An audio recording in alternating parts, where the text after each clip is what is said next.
તરફ ઘૂસણખોરોની તપાસ વચ્ચે નકલી સર્ટિફિકેટ કૌભાંડ સામે આવ્યું છે। વડોદરામાં નકલી બર્થ સર્ટિફિકેટ કૌભાંડનો પર્દાફાશ થયો છે।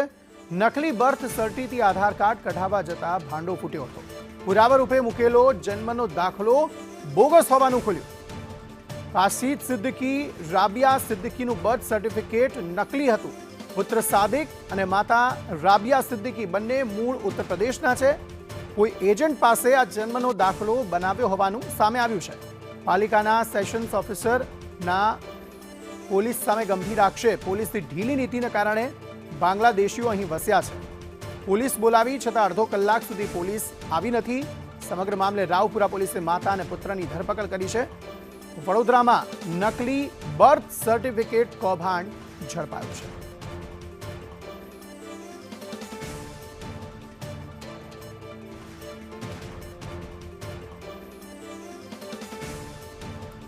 एक तरफ पाकिस्तानी और बांग्लादेशीओं ने शोधी ने देश में निकाल करवा माटेना प्रयत्नो थई रह्या छे। तेवामां हवे अहींया बर्थ सर्टिफिकेट कौभांड जे छे ते सामे आव्युं छे। वडोदराथी जे सेशन्स ऑफिसर छे शमिक जोशी तेमणे आ मामलो सामे लाव्यो के जेमां बर्थ सर्टिफिकेट नकली होवानो पर्दाफाश थयो छे।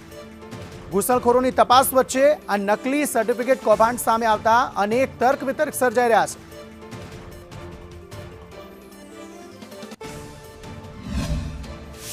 विभागनी ऑफिस है कि ज्यां आधार कार्डनु कामगीरी थती होय छे। अहींया आ बे लोकोने हाल अहींया रोकी राखवामां आव्या छे कारण के नकली जन्म दाखलो लईने आधार कार्ड माटे अहींया आव्या छे। आ लोको तेमनी साथे वात करीए। कहाँ के हो आप? मैं होता हूँ यूपी का, पर रहता यहीं पे हूँ। कम से कम 2-2.5 साल हो गए। कहाँ रहते हो यहाँ? JIDC मक्खरपुरा JIDC। यहाँ क्यों आए थे आज? यहाँ अपने आधार के लिए आए थे और वो जो जन्म दाखिला है जहाँ बनवाया था ना, वो मुझे तो पता नहीं है रियल है कि लोकल है। मैंने बनवा लिया था, मैं पढ़ा लिखा नहीं हूँ तो मैंने बनवा। इधर आए तो सर बोले लोकल है। आधार कार्ड किसका बनवाने आए? मैं अपना ही बनवाने आया था। जन्म दाखिला किसका बोगस है? मेरा ही है वो तो। अच्छा, कहाँ बनवाया था? अपने JIDC से बनवाया था। तो उधर एक है, वो लोग बनाते बोलते मैं बना दूंगा, तो मैंने उसी से बनवाया था। मुझे तो पता नहीं है वो लोग अभी कैसे बनाते हैं। तो JIDC आपने मक्खरपुरा JIDC बैंक ऑफ बड़ौदा है ना, वहीं पे।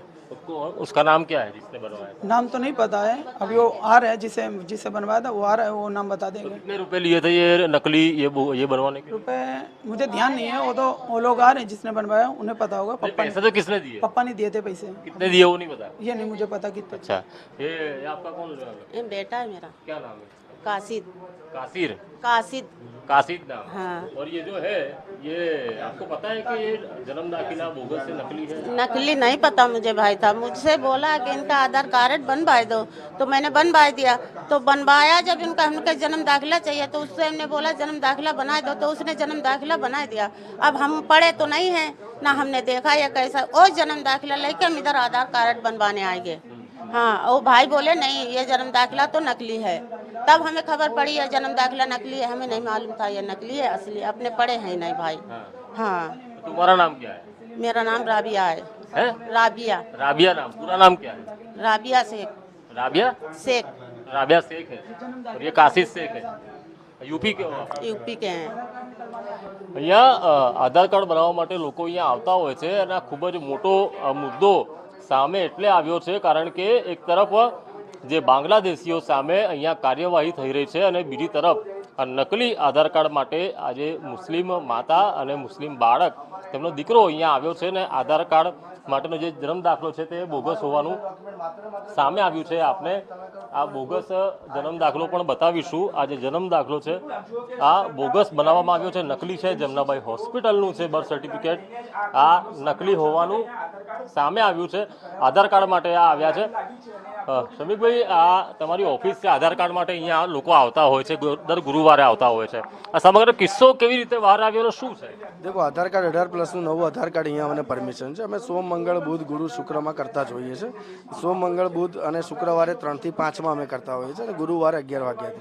तो ज्यारे अरजदार अमारे त्यारे आवे तो अमे बार पुरावानुं लिस्ट मूक्यो छे कि जन्म दाखलो ओरिजिनल जोईशे, ओळखनो पुरावो ने રહેઠાણનો पुरावो ओरिजिनल जोईए एम। તો જ્યારે જન્મનો દાખલો જ્યારે મૂકવામાં આવે તો અમારા દ્વારા ચેકિંગ કરવામાં આવતું, ચકાસણી કર્યા પછી અમે કરતા હોઈએ છીએ. કોઈ પણ પ્રકારની ચકાસણી જો કરવામાં ના આવે તો જે ડોક્યુમેન્ટ છે એ યોગ્ય ના કહેવાય. એટલે અમે નાનામાં નાની ડોક્યુમેન્ટેશનનું અમે શરૂઆત કરતા હોઈએ છીએ. જે મુજબ જો જન્મનો દાખલો અમારા હાથમાં આવ્યો તો એનો QR કોડ અમે સ્કેન કર્યો. બીજી પ્રાથમિક દ્રષ્ટિએ QR કોડ તો સેકન્ડરી વસ્તુ છે, એ પછી સ્કેન કરવામાં આવે છે. પ્રાથમિક દ્રષ્ટિએ ખ્યાલ આવે છે કે ઇસ્યુ ક્યાંથી થયું છે. તો બર્થ સર્ટિફિકેટ કોર્પોરેશન હતું, માત્ર માત્ર બર્થ એન્ડ ડેટ ડિપાર્ટમેન્ટ છે, માજાપુર સ્પોર્ટ્સ કોમ્પ્લેક્સ ખાતે હાલમાં કોર્પોરેશન ચાલી રહ્યું છે, ત્યાંથી ઇસ્યુ થતું હોય છે. પરંતુ અહીંયા આવ્યું છે જમનાભાઈ જનરલ હોસ્પિટલ દ્વારા, તો ત્યારે એમના દ્વારા ક્યારે જન્મનો દાખલો ઓરિજિનલ આપવામાં આવતો હતો? હોસ્પિટલ નથી. હોસ્પિટલ ક્યારે આપતું નથી, એ બધા સર્વવિદિત છે. પરંતુ આ જેવો હાથમાં આવતા સાથે અમે ખરાઈ કરી, અરજદારને પૂછતા કે ભાઈ અમે તો એક જણને પૈસા આપ્યા અને બનાવડાવ્યું, તો શા માટે એવું કરવાની જરૂર છે? તાત્કાલિક અમે પોલીસ ખાતાનો 100 નંબર પર સંપર્ક કર્યો, પણ હજી સુધી આવી નથી. પણ મને આનંદ એ વાતો છે કે મીડિયા કર્મીઓને જ્યારે ખબર પડે તો મીડિયા સતર્કતા અને કહેવાય ચિંતાવાળી વાત, બહુ ગંભીર વિષય છે. કારણ કે હાલમાં જો બાંગ્લાદેશીઓ સામે પણ આતંકી હુમલા પછી કાર્યવાહી થઈ, ખૂબ જ ગંભીર વિષય છે. એને ખરેખર સતર્કતાથી લેવું જોઈએ અને ગંભીરતાથી લેવું જોઈએ. જો અધિકારી તરીકે અમે ગંભીરતાથી લેવા, તો મીડિયા કર્મીઓ જો ગંભીરતાથી લેતા તો શા માટે પોલીસ કર્મી દ્વારા? પોલીસ કેટલા સમયથી નથી આવી? સાહેબ તમે પહેલા આવ્યા છો, અડધો કલાક થઈ ગયો છે ઇસ્યુ અમે ફોન કર્યો. તો એટલે આવી જવું જોઈએ સાહેબ આ ગંભીર વિષય છે, અમારે નથી કહેવું પણ સતર્કતાનો ખરેખર અભાવ છે. અને એટલે જ આ અમુક જે બાંગ્લાદેશી સામે કાર્ય, પોતે અહીંયા અત્યારે જ્યારે આ સતર્કતાથી અમે વાત કરતા હોઈએ, અરજદારને અમે બેસાડે કે શું અમારી ફરજમાં આવે છે? હા, પોલીસની ફરજ આવે. તો આ રીતે પછી લાગે બાંગ્લાદેશી છે કે પેલું તારીખ બે તારીખ પોલીસ સતર્કતા રાખવાની છે. અમદાવાદના ચંડોળામાં જ રીતે નકલી બન્યા આધાર કાર્ડ લાગે છે, તે પણ આ રીતે જ ઘટનાઓ 100% અમદાવાદમાં આ રીતે જ બન્યા છે ને? અધિકારીઓ સતર્કતા રાખવી પડશે અને જરૂર જણા પોલીસે પણ સતર્કતા વધારે રાખવી પડશે. ઘનિષ્ઠ તપાસ, ઘણા લોકોના જોડે આધાર કાર્ડ મળ્યા છે તો એમનું બર્થ સર્ટિફિકેટ પણ ચેક કરો. Birth certificate is not only for date of birth but it's also important for place of birth.